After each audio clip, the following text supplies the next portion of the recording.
Hi, in this video, we are going to talk about an important concept called segmentation. Now, there may be a scenario in your real world data set where a population or a segment within your data can behave completely different than other population or other segment. So let me give you some example. Say you are running a marketing campaign and you want to send promotions targeted to a particular set of users. Now, in that case, typically what you do is you take your data and then segment the data into multiple buckets. Maybe some segment of your users may be more receptive to electronic software, some may be more receptive to sporting goods, some may be more receptive to travel. Now, if you're not doing a segmentation, typically what you're trying to do is you're going to say, you're trying to send them random offers and see how they respond to the offer. Now that is another way of doing it, experimentation. But in a lot of cases, you may not have a lot of marketing budget to play around with the campaign. You want more offers to be accepted and redeemed, right? And that's where one of the area where segmentation comes into play. The other aspect is typically in finance. So when you are basically underwriting a customer and you are approving or rejecting his loan application, in case of rejecting the application, you need to tell the customer exactly why his application got rejected. Now we cannot tell, okay, your application got rejected because my model says so. You need to exactly tell, okay, you have a lot of debt to income ratio, or you have been trying defaulting in other accounts and we deem you risky. Not only that, when you are taking this risk data of the customer and then doing simulation to give the results back to regulators, you also need to tell regulators how did you may in future you may have to explain to regulators on how you have arrived at these particular results. And that's where the segmentation concepts comes into play. What we are going to do is we are going to run through the data. We are going to first do data analysis and understand our data and why do we need segmentation. And then we will see like what are the techniques that are available to segment the data, right? So let's get started. So as usual, like for my statistical videos that I have, I'm going to import pandas and numpy. Pandas is to read the data set, and numpy is basically some of the statistical models that requires data in numpy format. And I'm going to use seaborn and matplotlib to visualize the data. Now for this, I'm going to use the Lending Club credit data that is available in Kaggle. But for this video, what I have done is I have taken the data and put it into my Google Drive. And using this command, you can access your Google Drive. Maybe you can download the data from Kaggle, put into Google Drive. If you want, you can directly download from a URL and also use it. But I have it in my Google Drive. And here, what I'm doing is I'm reading that particular data. It's called loan analysis.csv, which is nothing but the Lending Club data. Let's quickly see the data so that like you get a feel of it on how the data looks like. So if you see in this case, this data tells whether basically a customer has defaulted or has been in good standing on his loan. So let's say a lending company where they offer unsecured loan, and there are customers who may be paying their loan on time and having a good credit history, but there may be some customer who have over time started defaulting. So that's what this data says talk about. The key thing when we are underwriting a customer is the FICO score. So FICO score is basically a score provided by a credit agency where they aggregate the customer data based on their payment history, past behavior, their basically if they are defaulted in the future with some other loan account, and that's how score is aggregated and calculated. So that is one of the primary column that we will be working on. Rather, there are two things: FICO score when the application is underwritten, and FICO score, that is the current FICO score. This is the variable, the last FICO score, which is the current FICO score of the customer. Say a customer had taken a loan 2 years back and he had a pretty good FICO score. FICO score basically now between 300 to 850, and anywhere close to 650 and above is considered prime customer, and towards like 700 750 it's typically like they are called as having an excellent credit history.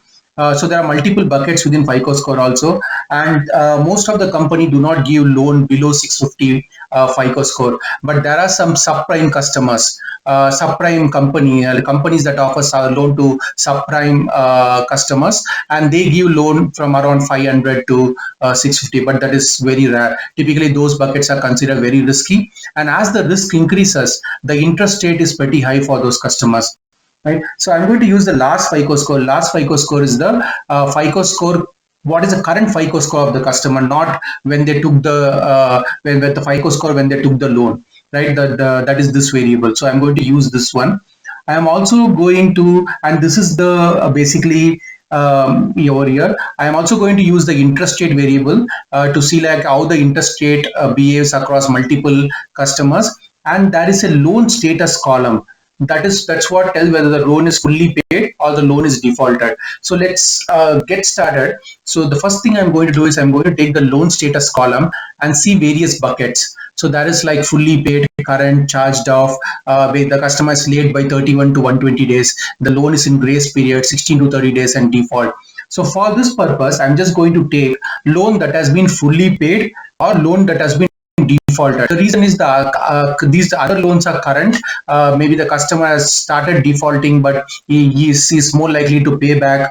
He's been running short on one or two payments. So I'm going to just take the fully paid and default. So for that, what I'm doing is I am basically creating a loan intermediate DF, and then I'm telling the loan status not equal to current, not equal to late, not equal to in grace period. I'm giving the multiple bucket. And then finally, what I'm doing is I am replacing the charged off column as default and replacing the fully paid as good. So basically, if you see the output after running these two, you can see now I have only two buckets over here. The other columns are removed. Fully paid I have renamed as good, and charged off I have renamed as default. So basically, it's a 1:4 ratio in the data set. Right now, I said I will be using the last FICO range, which is a credit score of the customer that tells how good the customer is. For some of the customer, the last FICO score is not updated. That's why it's a 0. So in this case, what I'm going to do is I'm going to go to the FICO score. That is, at that time, the customer FICO score was used to underwrite the customer. Typically, FICO score at the time of underwriting is a mandatory column. It can be never empty. So I'm going to take that wherever it is 0. What I'm doing is I'm taking the intermediate DF, applying a lambda function, and I'm telling wherever the last FICO score range is equal to 0, just populate the FICO range. That is the actual FICO score. Else keep the last FICO score as it is. So let me run this, and if you see after this, you can basically see the 0 value is gone, and you will have only the latest FICO score value. This is going to take some time to run because it's going to process around like some 600K data set. Yeah, now you can see basically because I'm sorting by index. Index is the FICO column. There's no 0 over here. It starts with 500. So most of the customers, the loan is starting from 500 to 845 is the maximum. That's what we can see. And as I said, 650 is considered to be an decent credit score, prime credit score. Lending Club has been giving loan to even subprime customers, or maybe they have given loan to only a normal customer, and over time the customer has turned out to be risky because he has started defaulting in some other loans, right? Now, what I'm going to do now is I am going to visualize the FICO score in multiple buckets. I'm going to see whether I can segment the customer based on FICO score. That's what I'm trying to do. So for that, I'm taking the data frame that is there, and I'm using the pandas cut. So what the cut will do is it will kind of assign this FICO score into multiple buckets. So let me quickly create another tab on top and show how it behaves. So I'm just going to take this value. So you saw FICO score between 500 to 845, and then I'm going to remove the labels column. And what I've done is I'm telling it basically take this FICO score range and then put it in 5 buckets, right? And when I run this output in the pandas.cut, you can actually see each of this value that is there out in assigned bucket over here, and these are 5 buckets. So the first bucket is around 499.655 to 569, and then 569 to 638 is the second bucket. So basically I'm binning the data into 5 buckets over here just to visualize the data on how it looks like. And then Further, I am telling, like, rather than using this particular value over here range, I am telling convert this first one is to high risky, the second bucket to risky, the third bucket to low risk. The reason is I just want to give some meaning to that particular as I said, like, lower the credit score, the lower the customer is, the higher the customer is risky, right? So basically, the 499, which is a very low credit score, I have given high risky. Then as it goes above, I'm just incrementing the credit score, maybe some value that shows whether it is good or bad. So I just converted to multiple bucket. Now, if you see the output, you can see the low risk, good, risky, high risk, excellent. This is how the distribution of the customer is over there. Right now, what I'm going to do is I'm going to take the loan status column. The loan status column is what I said. It's either default or good. Right. So I'm creating a new data frame, loan status DF. I'm taking the loan status and FICO bucket column, and then I'm grouping by both of this. And then I'm just generating a count on how it looks like. So it will tell me for each of this low risk bucket and high risk bucket, what is the customer, what is the count of customer who are defaulted or are good, right? So I have this FICO buckets, low risk, excellent, high risk, and then default. So how many customers have defaulted? And similarly, like, how many customers are paid fully? So basically, I'm just creating an aggregation for each bucket. And I know this table is not that best to interpret. So I'm going to visualize the data so that you get a better idea. So what I'm doing is I'm creating bar plot over here. And then I'm telling my FICO bucket as X column and count that we generate as Y column. And you can see basically the loan status has the U, that is basically provides separate bar. And now if you really see over here, basically high risky customers have larger defaults, but as the customer become good and excellent, they almost have no defaults. So you are seeing kind of a segment of customers within a credit score who are more probable to default. Rather, if you go down where the credit score is good, the customer is less probable to default. So if you see the data as general, even with this pattern, the data looks non-linear. If you go and add a lot of columns, similar columns, right? There's only one column we are doing with, but if you add interest rate, debt to income ratio, and all other columns, you can see some kind of non-linearity popping in. And that's where, like, segmentation can help you like basically get a better outcome when in the data we see individual segments are behaving differently. Right now, this is only with one variable. Let us add other variable and also check it out. So in case of segmentation, before I go into the details, what we are going to do in case of segmentation, we are going to set up the customer case and then model each segment differently. So once I kind of bucket this out separately, each of this particular attribute can become linear. And I'm not telling will become linear, it may become linear. We have to do further data analysis and check it out. And once it becomes linear, I can build an simple logistic regression model for this. I can build one more logistic regression model for this. And similarly, for each bucket, I can build a separate logistic regression model rather than building a complex model like a decision trees or neural network. Because in some cases, I need better explainability. I need to go exactly at the instance level and check it out. Now, decision tree does have explainability to it, but still this makes me even more easy, as I can be sure and I can be more deterministic on the approach I am taking or the decisions I am taking. Not only that, where not only segmentations help you keep the model simple, it also keeps your model pretty explainable. Right now, as I said that, let me go to the interest rate column and check it out. So what I'm doing is in the interest rate column, again, I am binning by 5. But in this case, rather than doing an cut, I'm doing a Q cut. Q cut is nothing but quantile cut. So what cut does it? It just takes the data and arrange into 5 buckets. But the quantile cut basically takes the data distribution into account and then performs an binning. Now, if you see, interest rate is completely right skewed. So a lot of the interest rate that is there will be completely towards in the beginning side, 5 to 10%, 10 to 15%. The 20% and 25% interest rate will be very few. Now, if I do a cut of it, that means equal size binning, then I may not have right number of customers in each bucket. That's why I'm doing a quantile cut. And here if you see the buckets are 5 to 5.3% interest rate to 8% to 10% interest rate, 10 to 13%, 13 to 16, and 16 to 30. Right? And what I'm doing is I am assigning it to a variable called rate bucket, and again I'm giving label low, medium, high, very high, forget it, for each of this bucket. So if a customer is in an 5% to 8% interest rate, I am telling the label as low interest rate. Otherwise, I'm telling as medium interest rate, high interest rate.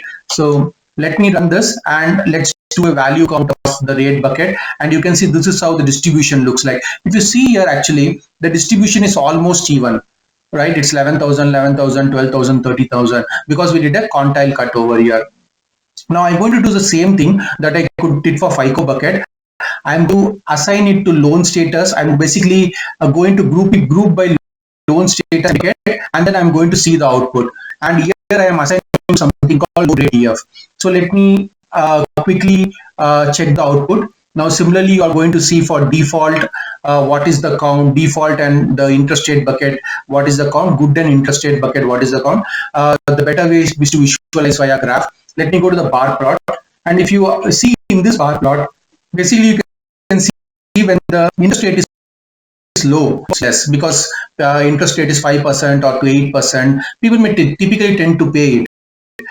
But as go higher, default rate goes higher also, and that's a normal behavior because the interest rate is also based on the risk of the customer. So if the customer is high risky, the interest rate will high. But you can see a pattern over here again a kind of segmentation that you can do over here. Now what I want to do is I want to take both the columns together, FICO bucket and the rate bucket. I want to visualize it. So what I'm doing over here is I am quickly taking the loan status, rate bucket and FICO bucket. Rate bucket is the interest rate bucket I created on top. FICO bucket is the FICO score bucket, and I'm doing by these two values and doing a count on loan status. Now if you see over here, now I have two groupings, right? I have a high risky FICO bucket customer and all the different interest rate and the values, and risky and all the interest rate and values. This data is pretty good to visualize in a cross tab, right? So that's what I'm going to do. I'm going to put this data into a cross tab where I'm telling my index is FICO bucket and the column is basically the rate bucket. And if you quickly see the output, you can basically visualize in the cross tab. And again, this does not tell me so easily to visualize how it looks. So I'm going to convert these numbers into percentages. And what I'm doing in the next one is I'm doing the same thing, but I'm applying a lambda function where I'm telling take the column and divide by the row total, the x by x dot sum, the row total, and because I'm taking the axis equal to 1. And if you see the output over here, it's going to kind of give me in percentage. And now if you see the data, when the FICO bucket is excellent, right, 55% of my customer are having low interest rate, and 19% of my customer are medium. When the FICO bucket is risky and highly risky, most of my customer shifts towards basically high and very high risk customer, and the forget it is basically last bucket, because the very high interest rate, nobody will be able to pay it back. I just kept the name to just to kind of visualize it.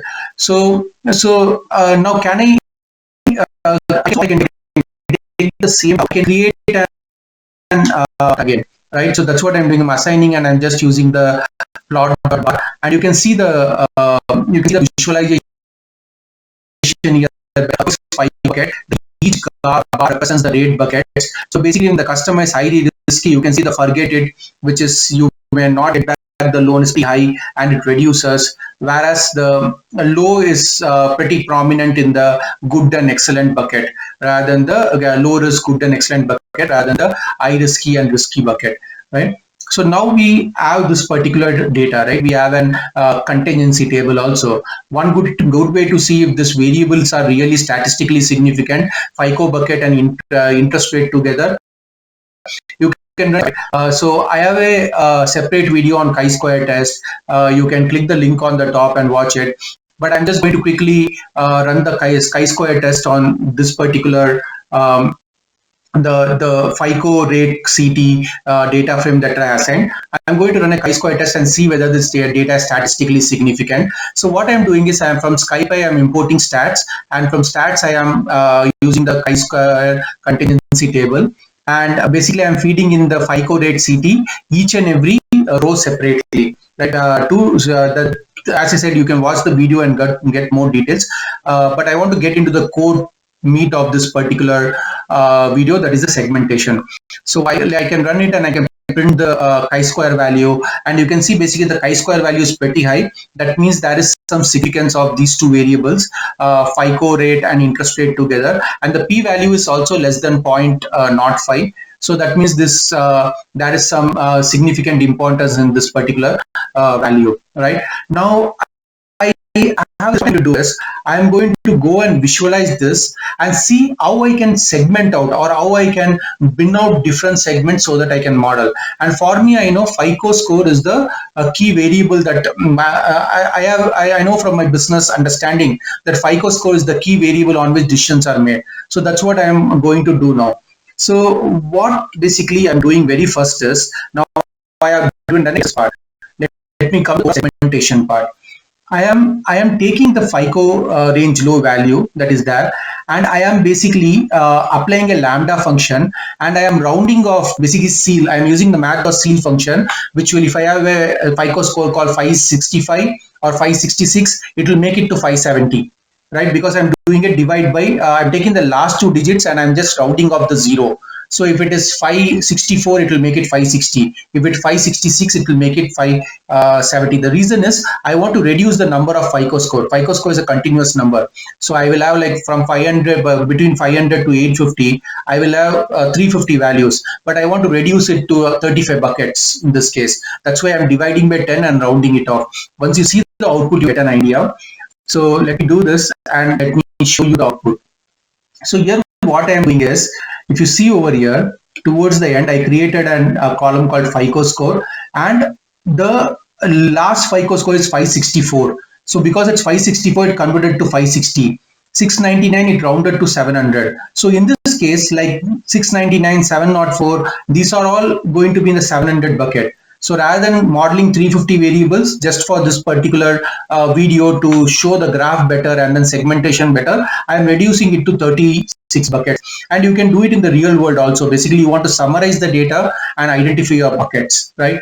Now, next what I'm doing is, I want to model my FICO score based on the customers who are defaulted in each bucket. If you see on the top, we saw basically the default when the FICO score is low. And as the FICO score gets high, the defaults reduces. So that's what I'm doing over here. I'm basically taking this particular loan internal data frame. I am only taking the data for default, and then I'm taking the FICO score and doing a value counts. So if you see the output, it will basically show me what are all the defaults in each bucket. You can see basically when the FICO score is like 500, 510, 520, the defaults are pretty high. But as it comes down, it reduces. Right, and the reason the defaults, if you see, like there is some kind of 3,000, 7,000, 8,000, 9,000.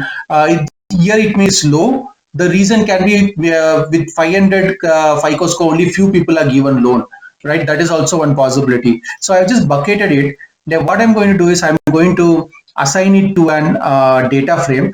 If you see, I'm taking the same value, and then I'm creating a pandas data frame out of it, assigning it to a data frame, and then just removing the index and then giving two column names, FICO score and default total.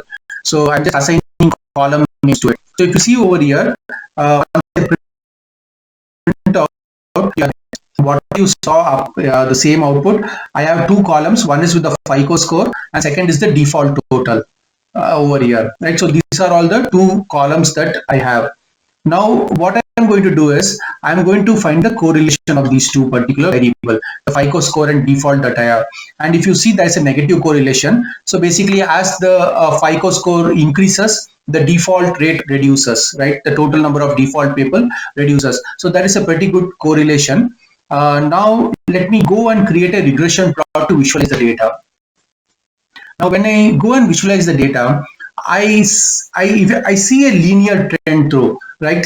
But there are some places where the data plateaus or there's a deviation. together. So when in the initial 500, it has a slight increase in the default, and then there is a negative correlation, and again there is a stagnation over here, and there is a negative correlation. Then it kind of flattens out. The reason is the customer above 700, 750 are typically like are high credit worthy, and they may not default, right? So the default rate is completely plateauing over there. Now you run a model over here. The problem is if I run a linear model, there will be a lot of misclassification on this particular area, on this area, right? And on when it plateaus, right? Because there will be a single correlation coefficient that I will get, or a single coefficient I will get out of it to model it. So how can I model the scenario, right? And that's where something called basically regression comes into the bins, where I can cut off this data and create separate models out of it. And for that, what I'm going to do is I'm going to use piecewise linear regression. So let me show you. Before that, I also want to it looks like a more modern relationship. Pearson correlation is for the correlation on top. It is good for linear pattern, but not for monotonic pattern. Spearman correlation helps for monotonic pattern. So if you see, like earlier, the correlation coefficient, just a minute, I think I did not, sorry, I gave the wrong, this is default DF. Yeah, so earlier if you basically see, it was 0.88 and now it's 0.93 negative correlation. So basically Spearman is showing a better correlation, but let's see how to model this particular monotonic relationship. So what I'm going to do is I'm going to use a package called PWLF, which is nothing but piecewise linear regression function correlation function that is available in Python. And here what I'm doing is I'm telling my PWF value that I want to do a piecewise linear fit. FICO score is the X column and the default total is the Y column.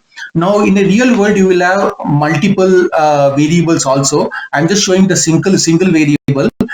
This is not really to model. This is just to get the bucket out of it, and once you get the bucket, maybe you can use other variable and do further analysis. Or if you want to use multiple variables to find out a segmentation, you can just run a decision tree model, a simple decision tree model, and then take the output and then try to analyze and model it. Let me show you the piecewise because it is easy to understand. And I'm telling, based on my data, if you see on the graph, I want to split into 4. Maybe this is one pattern, this is the second pattern, this is the third pattern, and this is the fourth pattern. Right, so I'm giving over here like four particular buckets, right, or 4 bricks. Now you have this. Now let me. The model is done now. Model has fitted. I'm going to tell. Give me my breaks. Now when you see the breaks, it's going to tell basically 500 to 536 is my first break. 536 to 619 is my second break. And if you go on the top, basically it's telling 500 to somewhere close to. How much it was? 536. Somewhere close to 536 is my first break, and similarly 536 to second one, somewhere close to 619 is my second break. So it's not only visualizing and breaking it. Piecewise gives you the multiple breaks, and if you just want to use the model, you can get the slopes and intercepts, and you can just fit and directly run it. But typically what we do is we use piecewise only to know the buckets, and then we take it and further model it. And because you may have multiple variables at that time, you want to bring all the variables in and then create separate regression model for each of the bucket. This way I get a better explainability also, and the non-linear relationship that might have will become linear as well, right? Now, if you see the piecewise model that we ran, it gave us multiple split points or multiple breaks. And the array that you see over here, basically these are the different breakpoints that it provided, like 500, 536, 619. So basically we had given 4 breaks, and the 4 breaks will turn into 4 segments. So if you see below, like you have the segment 1 where the data is less than 536, or you can give 500 to 536, either way, right? And then the segment 2 is 536 to 620. I just rounded 619 620 over here, and then it's like it's going to be like 620 to 760. I'm sorry for that. It's not 720, it's 620 to 760, and then greater than 760. So what we do is, for each segment we take that FICO score data, the split point, and then for each of the segment, for 5 up to less than 536, we create a logistic regression model in this case, because we want to find the default, whether the customer will say good customer or will turn out to be a bad customer, right? And the segment 2, basically we take this 536 to 620 and create another model, right? Rather than creating one model, what we are doing is we are kind of creating multiple models over here, and we will add more and more variables to it. Like within the first bucket, you will have other variables like debt to income ratio. You will have whether the customer previous delinquency rate, the customer total leveraging, or how much of loan he has defaulted outside. So all this variable we will take, and then we will model it. Now, one note is the piecewise is mostly not used by itself, right? The only thing it helps is it helps you bring out that non-linear relationship and convert that into more linear by segmenting your data, so that we can model it better, right? And this is mostly used where you want like more granular explainability, where you want basically to have a simple model, so that you exactly know like what is the value you are delivering out of it. Now you can do the same model by ensemble methods like decision trees as well, which will split automatically, but sometimes it can introduce some bias as well. To overcome that bias, you are doing this manual segmentation, and then you are building separate models, and then also deploying the separate models over time. So that's about it. Thank you very much.